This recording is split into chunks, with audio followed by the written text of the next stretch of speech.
இந்த வீடியோவை கடைசி வரை பாருங்க. இந்த பொண்ணு அந்த பெரியவரை கூப்பிட்டு அவரோட சம்பள காசை கொடுக்கறா. அந்த பெரியவரும் பணத்தை வாங்கிட்டு அதை எண்ணி பார்க்காம பாக்கெட்ல வைக்க போறாரு. அப்போ இந்த பொண்ணு அந்த பெரியவர் கிட்ட பணத்தை எண்ணி பாருங்க பெரியவரே என்று சொல்றா. அந்த பெரியவர் நீங்க கொடுத்தா சரியாதான் மேடம் இருக்குன்னு சொல்றாரு. அப்போ அந்த பொண்ணு உங்களுக்கு என்ன தெரியாது என்று கேட்கிறாள். பெரியவரும் ஆமான்னு சொல்றாரு. உடனே இந்த பொண்ணு சரி பணத்தை கொடுங்க, நான் எண்ணி தரேன்னு சொல்லிட்டு அந்த பெரியவர் கிட்ட இருந்து பணத்தை வாங்கி எண்ணி பாக்குற மாதிரி நடிச்சிட்டு அதுல இருந்து 7000 ரூபாய் எடுத்து கையில வச்சுக்கிறான். உடனே அந்த பெரியவர் கூப்பிட்டு நான் உங்களுக்கு 7000 ரூபாய் அதிகமாக கொடுத்து விட்டேன், இப்ப எண்ணி பார்த்தோன்னதான் எனக்கே தெரியுது, இப்ப உங்க பணம் கரெக்டா இருக்குன்னு சொல்லி அந்த பெரியவர் கிட்ட பணத்தை கொடுக்கிறாள். அந்த பெரியவரும் பணத்தை வாங்கிட்டு ரொம்ப நன்றி மேடம், இந்த பணத்தை வச்சுதான் என்னோட பொண்டாட்டியோட உயிரை காப்பாத்தணும், அவள் ஹாஸ்பிட்டல்ல ஐசியூல இருக்கா, இந்த காசை பார்த்த உடனே தான் எனக்கு உயிரே வருதுன்னு சொல்றாரு. இதை கேட்டு கூட அந்த பொண்ணு பணத்தை திருப்பி கொடுக்காம ஏமாத்துறா.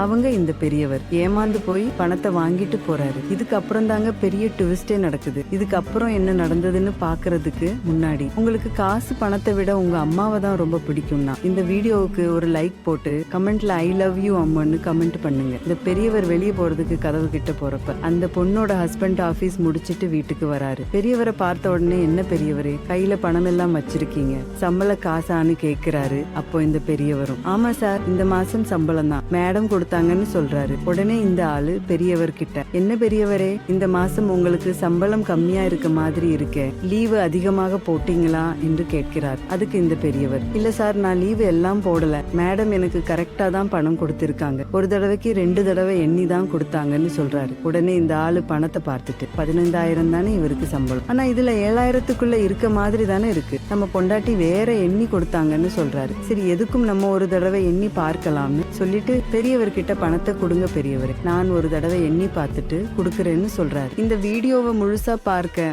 வீடியோவுக்கு கீழே இருக்க லிங்கை கிளிக் பண்ணுங்க.